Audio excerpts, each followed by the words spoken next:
You ask Tiger to solve. This deals with linear equations with one unknown.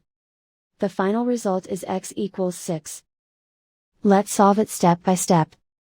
Group all x terms on the left side of the equation. Subtract 7x from both sides. Group like terms.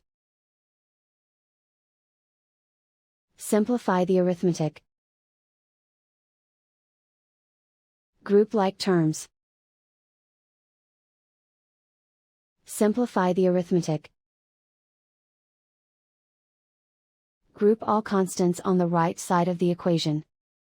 Subtract 15 from both sides. Simplify the arithmetic.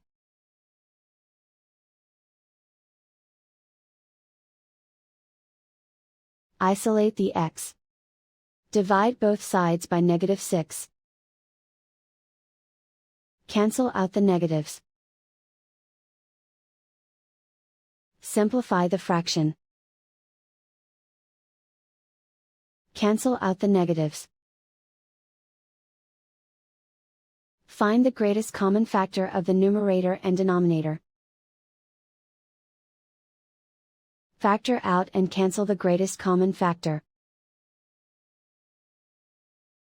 And so the final result is x equals 6.